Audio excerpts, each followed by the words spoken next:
तो बहुत स्वागत आप सभी का एक बार फिर से खंडवा डिफेंस फैक्ट पर। आज के इस वीडियो में हम लोग बात करने जा रहे हैं एक बार फिर से भारत और पाकिस्तान की, क्योंकि बताया जा रहा है कि एक बार फिर से भारत और पाकिस्तान का लगभग फेस ऑफ हो चुका है।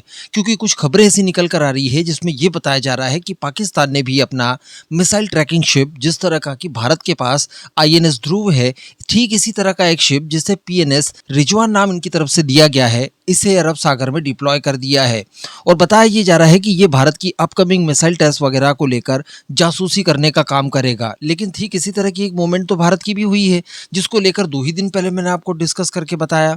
तो चलिए आगे जानते हैं क्या खबर निकल कर आई है। आप सभी से निवेदन रहेगा कि इसी तरह की वीडियोस के लिए चैनल को सब्सक्राइब जरूर कर दीजिएगा। तो देखिए, मैंने आपको 2-3 दिनों पहले एक वीडियो बनाकर बताया था, जिसमें हम लोगों ने ये डिस्कस किया था कि पाकिस्तान के द्वारा एक नोटाम वार्निंग जारी की गई है, और इस नोटाम के दौरान बताया जा रहा है कि पाकिस्तान अरब सागर में एक मिसाइल टेस्ट करने जा रहा है। और at the same time Bharat के द्वारा भी अपना INS ध्रुव, जो कि एक मिसाइल ट्रैकिंग शिप है जिसके इस्तेमाल से आप इस तरह के कामों की जासूसी भी कर सकते हैं, उसे डिप्लॉय कर दिया गया है अरब सागर में ही। और काफी प्रबल संभावनाएं बताई जा रही है कि भारत के द्वारा पाकिस्तान की इस अपकमिंग मिसाइल टेस्ट को लेकर ही इस शिप को वहां पर डिप्लॉय किया गया है। इसके पीछे कुछ और चीजों को भी हम लोगों ने डिस्कस किया था कि इस समय पाकिस्तान काफी ज्यादा नर्वस है। उसे बार बार ये फील हो रहा है कि भारत किसी तरह का कोई एडवेंचर उसके अगेंस्ट कर सकता है, और अगर भारत के द्वारा कोई एक्शन लिया जाता है पाकिस्तान के अगेंस्ट तो पाकिस्तान काफी मुसीबतों में पड़ सकता है, क्योंकि इस समय उसकी सेना में वैसे ही पहले से ही अफरा तफरी है। इंटरनल प्रॉब्लम्स की वजह से ही इनकी सेना को काफी नुकसान हुआ है। दूसरी बात, आर्थिक रूप से भी पाकिस्तान इस समय काफी परेशान हो चुका है। इसके अलावा ईरान अमेरिका वॉर की वजह से सऊदी अरेबिया की तरफ से भी बार बार प्रेशर डाला जा रहा था पाकिस्तान के ऊपर कि आप अपनी सेना और एडवांस वेपन्स सऊदी अरेबिया में डिप्लॉय कीजिए, क्योंकि डिफेंस पैक्ट है दोनों देशों के बीच में। कुछ पैसा उधार देने की बात भी उनके द्वारा कही गई थी, जो कि पाकिस्तान को दे भी दिया गया है। तो इसके बदले पाकिस्तान ने अपनी एक टुकड़ी सेना की सऊदी अरेबिया में डिप्लॉय की है, साथ ही कुछ फाइटर जेट और बाकी के वेपन्स वगैरह भी वहां पर डिप्लॉय किए हैं। तो ऐसी परिस्थिति में पाकिस्तान काफी ज्यादा कमजोर महसूस कर रहा है। भारत की तैयारी पूरी है। अगर भारत किसी प्रकार का कोई एडवेंचर कर देता है मान लीजिए, तो पाकिस्तान को दिक्कतें आ सकती है। संभवतः तो इन्हीं सबसे निपटते हुए पाकिस्तान ने इस मिसाइल टेस्ट को लेकर सारी तैयारियां की कि देखिए, भारत को एक मैसेज दिया जाए कि हम तैयार हैं। अब भारत के द्वारा INS ध्रुव उतार दिया गया, तो इसी के जवाब में बताया ये जा रहा है कि पाकिस्तान के द्वारा INS रिजवान को ठीक इसी क्षेत्र में डिप्लॉय कर दिया गया है। तो कहने का मतलब दोनों ही देशों के मिसाइल ट्रैकिंग शिप आमने सामने आ सकते हैं। रिपोर्ट में दावा किया गया है कि पाकिस्तान इस शिप के जरिए भारत की अपकमिंग मिसाइल्स के जो टेस्ट किए जाएंगे उनको लेकर जासूसी का काम करेगा। तो यहाँ पर पाकिस्तान के द्वारा टिट फॉर टैट करने की कोशिश की गई है।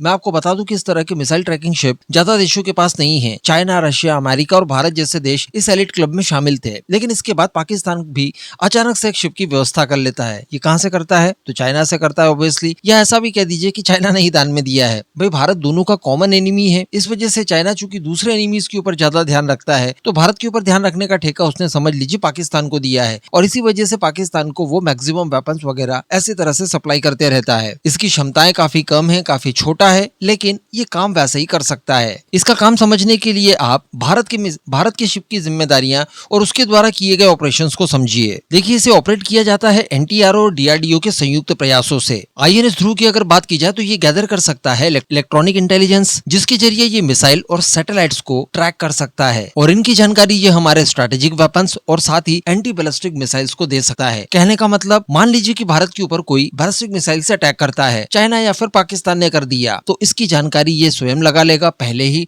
और बैलिस्टिक मिसाइल्स को इंटरसेप्ट करने के लिए जो भी हमारे पास साधन है, फिर BMD वगैरह हो, S-400 हो या MRSAM आकाश वगैरह हो, इन्हें ये सूचना देगा, जिसके बाद इंटरसेप्टर मिसाइलें जाकर उस संभावित खतरे को मारकर गिराएगी हवा में। ठीक इसी तरह का काम पाकिस्तान का ये शिप भी कर सकता है। ठीक है, क्षमताएं कम है, लेकिन कर तो सकता है। साथ ही मैं आपको बता दूं कि जब भारत के द्वारा अग्नि 5 मिसाइल का MIRV कैपेबल वेरिएंट टेस्ट किया गया था, उस समय हम लोगों ने इस मिसाइल टेस्ट की जांच करने के लिए, इसके ऊपर नजर रखने के लिए, डेटा एकत्र करने के लिए और इसकी सारी गतिविधि को ध्यान में रखने के लिए INS ध्रुव का ही इस्तेमाल किया था।